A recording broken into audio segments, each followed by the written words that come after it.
Assalamualaikum semuanya. Selamat datang di channel yang paling seru ini, yang memberikan kisah nyata dan menarik untuk dibahas. Namun sebelum itu mengklik tombol subscribe terlebih dahulu. Dan jangan lupa untuk menuliskan sholawat di kolom komentar, agar kita mendapatkan syafaat di akhir kelak.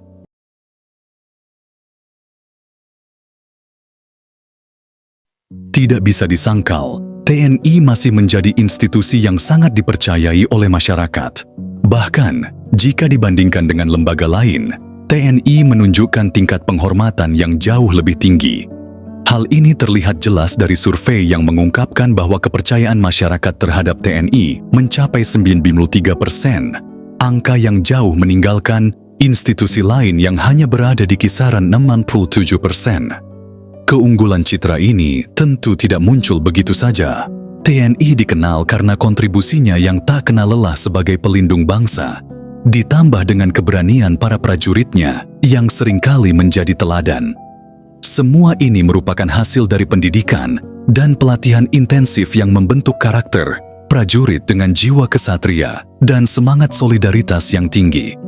Nilai-nilai tersebut tidak hanya menjadikan TNI sebagai simbol kekuatan, tetapi juga sumber inspirasi bagi masyarakat. Beberapa peristiwa heroik yang melibatkan prajurit TNI membuktikan dedikasi mereka yang luar biasa.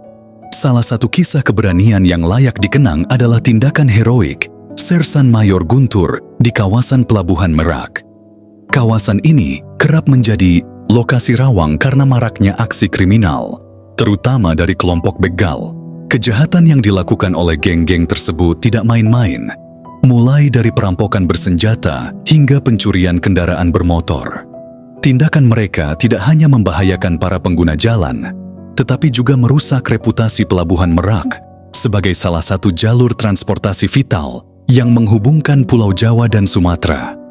Situasi yang mencekam ini menciptakan rasa takut di kalangan masyarakat lokal maupun pengguna pelabuhan. Upaya pihak berwenang untuk menghentikan kejahatan ini kerap menghadapi kendala, terutama karena kelompok begal tersebut memiliki strategi yang rapi dan dukungan dari pihak-pihak tertentu.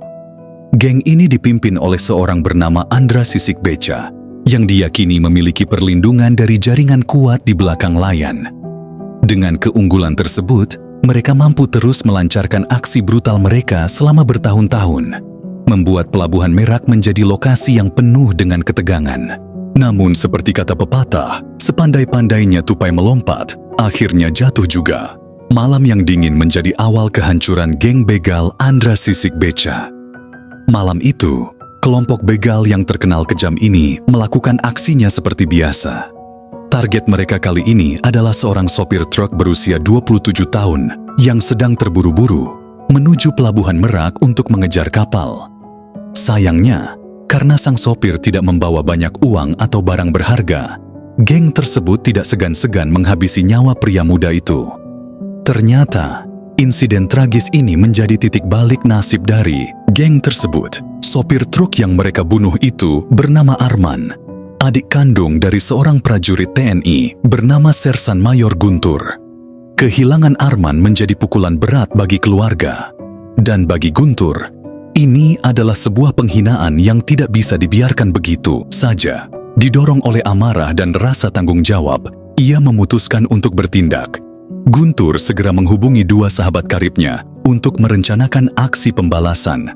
Kedua sahabat yang ia libatkan adalah Sertu Bagas dan Prakajaya. Bersama mereka, Sersan Mayor Guntur mulai mengumpulkan informasi penting tentang geng tersebut. Dengan kesabaran dan strategi yang matang, mereka merencanakan atau merancang rencana untuk menumpas kelompok kriminal yang telah lama meresahkan warga ini. Hari pembalasan pun tiba. Tim kecil ini memulai misi mereka dengan melakukan pengintaian intensif di sekitar Pelabuhan Merak. Dengan menyamar, mereka berhasil mendekati markas geng dan mengonfirmasi identitas para pelaku. Saat waktu yang tepat tiba, Guntur dan timnya melancarkan serangan gilat. Berbekal keahlian militer dan taktik tempur yang terlatih, mereka menyerang geng yang jumlahnya mencapai puluhan orang.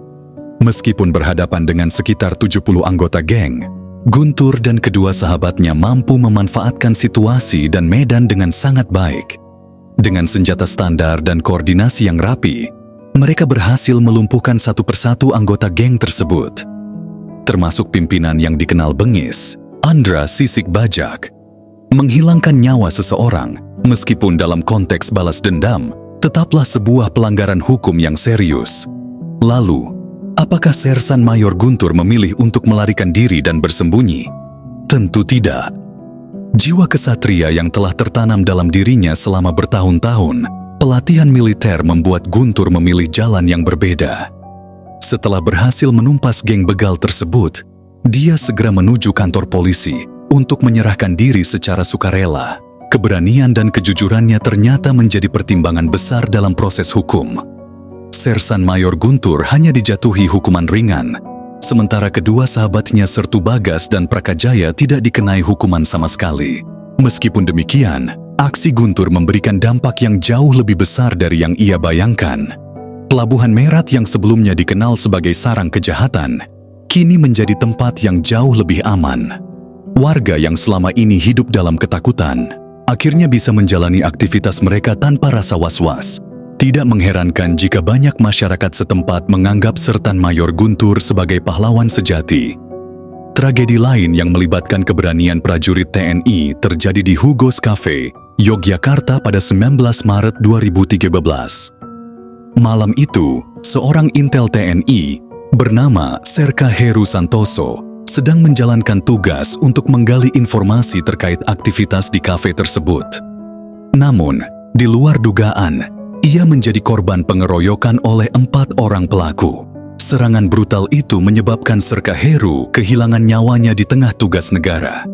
Keempat pelaku akhirnya ditangkap dan dijatuhi hukuman berat.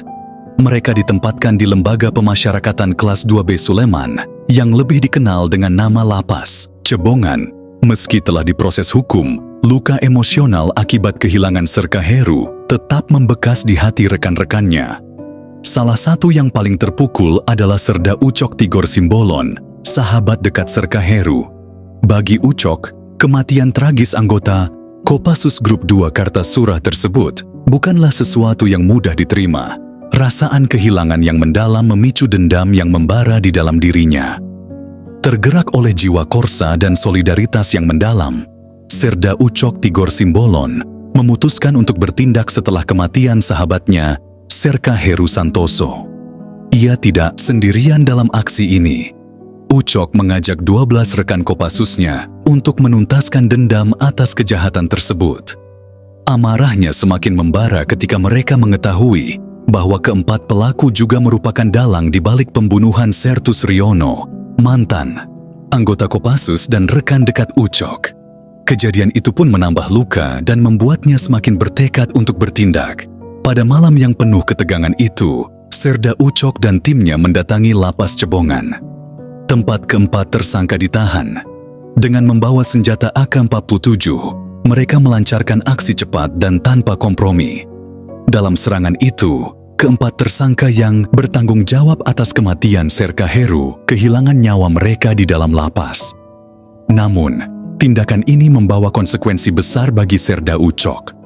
Ia dijatuhi hukuman penjara selama 11 tahun dan karirnya sebagai prajurit Kopassus harus berakhir. Meski demikian, Serda Ucok kini telah menyelesaikan masa hukumannya dan bebas. Sebelum ditahan, ia sempat mengungkapkan tekadnya untuk kembali ke masyarakat dan memberantas premanisme di Yogyakarta setelah menjalani masa hukumannya. Pernyataan itu pun menjadi cerminan dari semangat dan keyakinannya meskipun telah kehilangan status sebagai prajurit Eli. Kisah heroik lainnya datang dari Sertu Wahyu Fajar Duyana, anggota Kopassus yang menunjukkan keberaniannya di luar medan tugas. Peristiwa itu terjadi pada 25 Mei 2017 saat Sertu Wahyu Fajar sedang dalam perjalanan pulang kampung ke halamannya di Sumedang. Di tengah perjalanan, ia melihat seorang pengendara motor yang dikeroyok oleh sekelompok pemuda mabuk. Tanpa berpikir panjang, ia segera turun dari motornya dan mencoba melerai kejadian tersebut.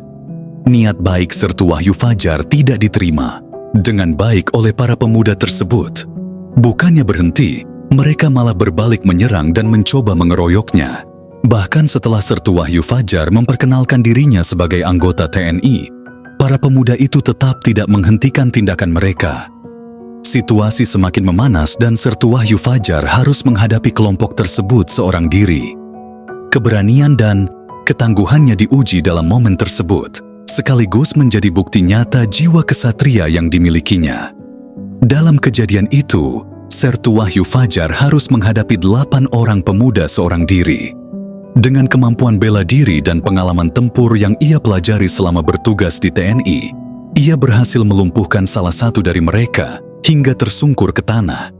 Melihat rekan mereka tak berdaya, 7 pemuda lainnya memilih melarikan diri dari amukan Sertu Wahyu Fajar.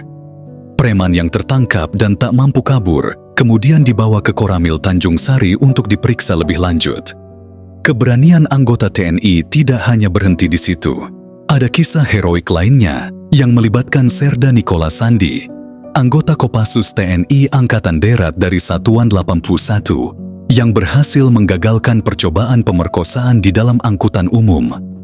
Insiden itu terjadi di jalur angkot Ciledug Kebayoran Lama, tepat di sekitar lapangan Bantai.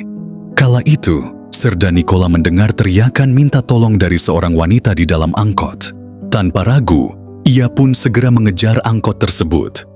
Menurut keterangan, korban sudah dibekap oleh 3 pria di dalam kendaraan tersebut. Menyadari bahwa mereka sedang dikejar oleh seorang anggota TNI, para pelaku panik dan melemparkan korban keluar dari angkot dengan harapan bisa melarikan diri. Namun, hal tersebut tidak menghentikan Serda Nikola.